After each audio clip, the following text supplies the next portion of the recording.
Existen en el mundo hoy en día diferentes modelos de escalas de lo que llamamos el uso de la fuerza.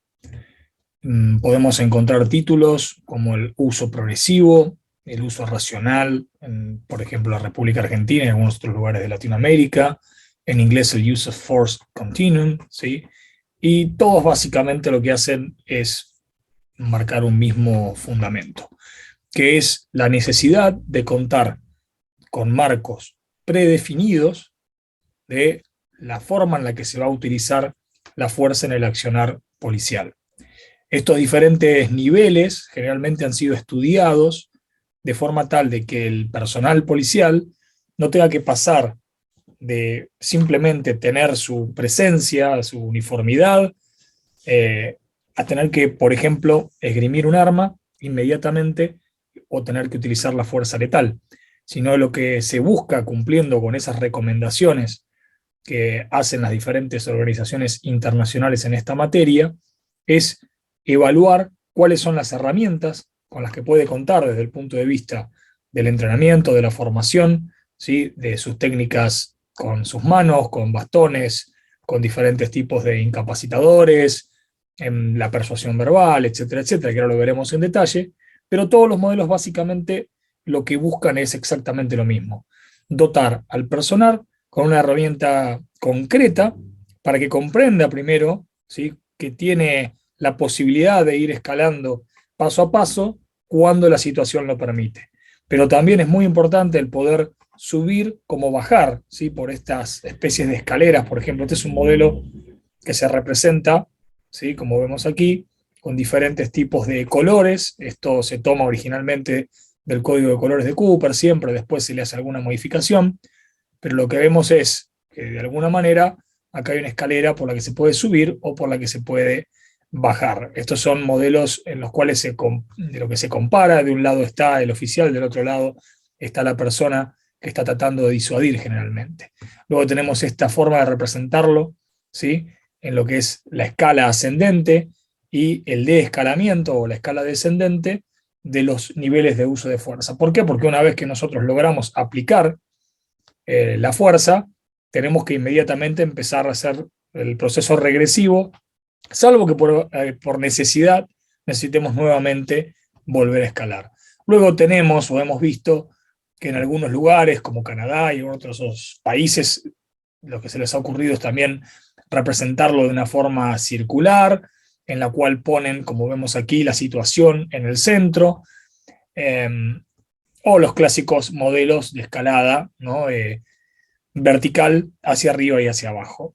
La realidad es que a veces, cuanto más complejas son las gráficas y las explicaciones, más difíciles hacen a la implementación, porque se terminan quedando en marcos teóricos interminables, muy académicos desde muchos puntos de vista, pero que pueden llegar a ser un poquito engorrosos a la hora de aplicar.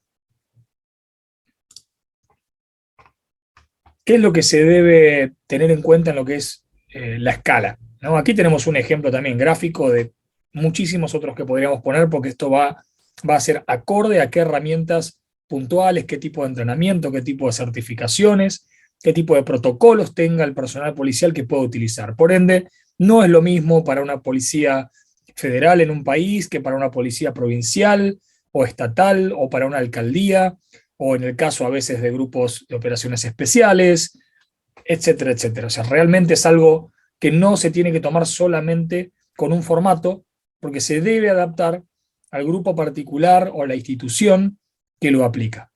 Pero si vamos a tomar, digamos, modelo básico de lo que debemos incluir, como vemos en esta gráfica, el punto número 1 representa lo que es la presencia. La presencia policial es uso de la fuerza, ¿sí? No vamos a ir demasiado en cada uno de estos puntos, ya que estamos trabajando en un curso específicamente sobre sistemas menos letales, y no en un curso completo, digamos, en este caso de uso racional o uso progresivo de la fuerza. Por lo que asumimos que también tienen algún conocimiento al respecto.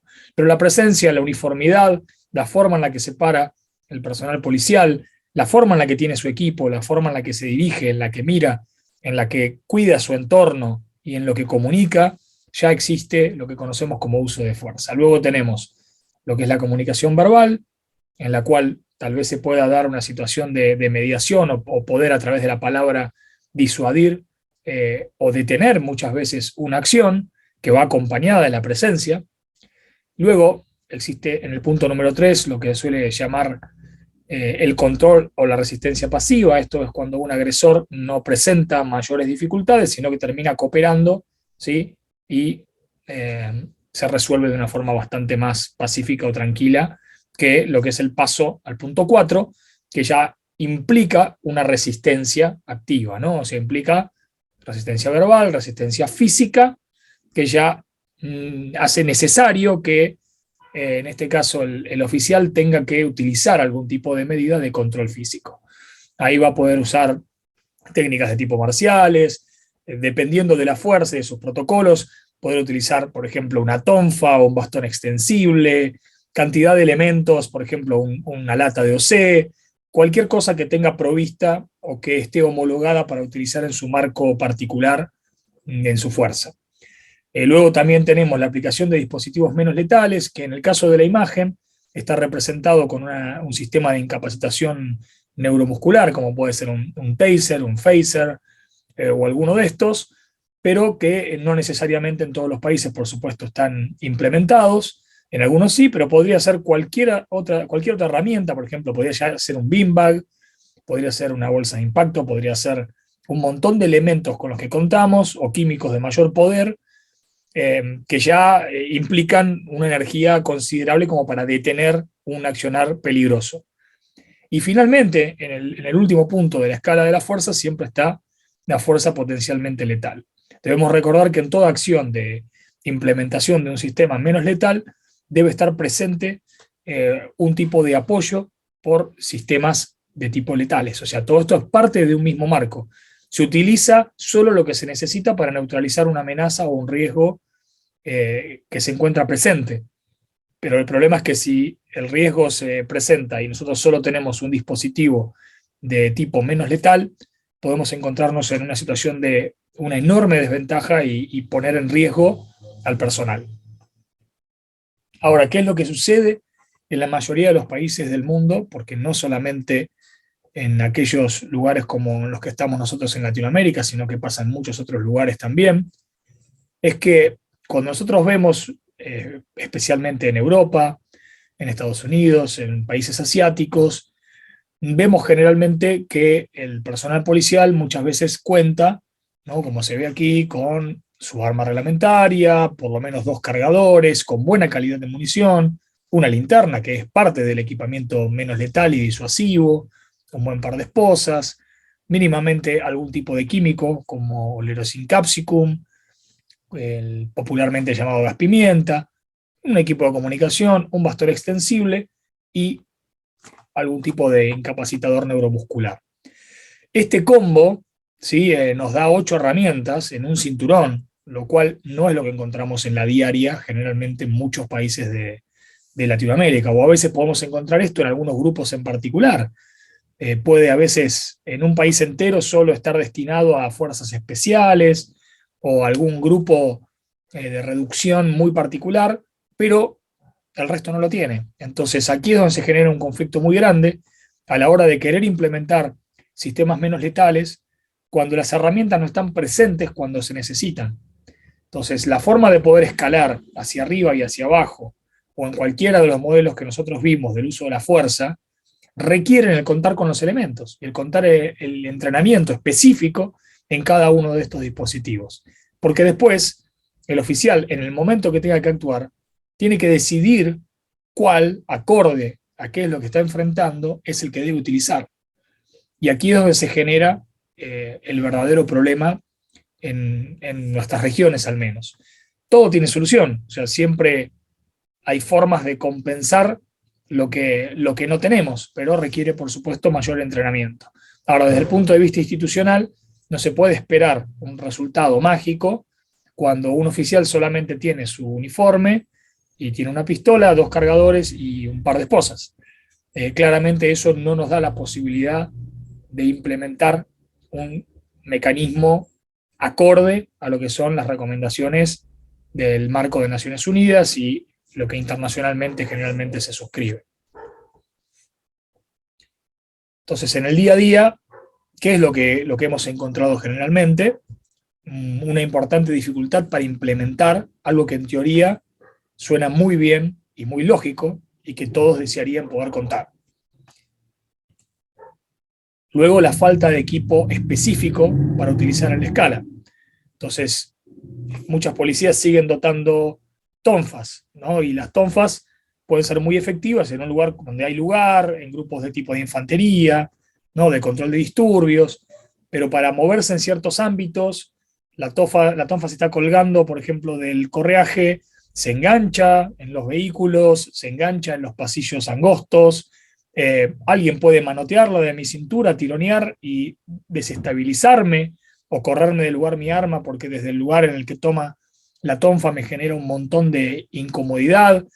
Entonces, no todo sirve para todo. Tenemos que saber que para ciertos usos está muy bien una tonfa, pero para otros necesariamente, por ejemplo, en el ámbito de protección, los grupos de protección especial, los grupos de custodias, no llevan tonfa, no pueden llevar una tonfa, con una ropa de traje elegante no corresponde. Lo normal es que utilicen un bastón extensible y que ese bastón extensible sea de una buena calidad y de un tamaño, de un peso, de una conformación que realmente pueda ser muy útil a la hora de tener que utilizarlo.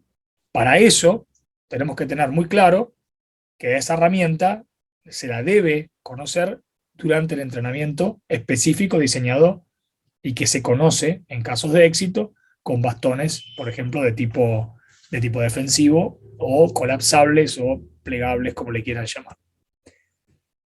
Y luego la falta de entrenamiento y certificación, que contando con todos estos elementos, o sea, muchas marcas, muchas firmas, fabricantes de este tipo de dispositivos, lo que hacen es ofrecer diferentes tipos de capacitaciones con certificaciones, porque de alguna manera ellos también se quedan con un disclaimer, ¿sí? O con una declaración concreta, documentada, de que esa fuerza al recibir ciertos dispositivos está recibiendo un entrenamiento acorde.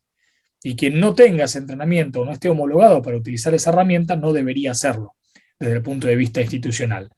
Las principales firmas trabajan mucho con esto y suelen cooperar también con los gobiernos y las instituciones porque ya suele ser un requerimiento. Así que en el día a día estos son 3 elementos que debemos tener en cuenta para poder mejorar, optimizar o para poder claramente sentarnos en una mesa con cada uno de los intervinientes, ¿sí? La institución, el operador, todo aquel que tenga algo que ver con el proceso, antes, durante y después, para poder asegurarse de que funcione.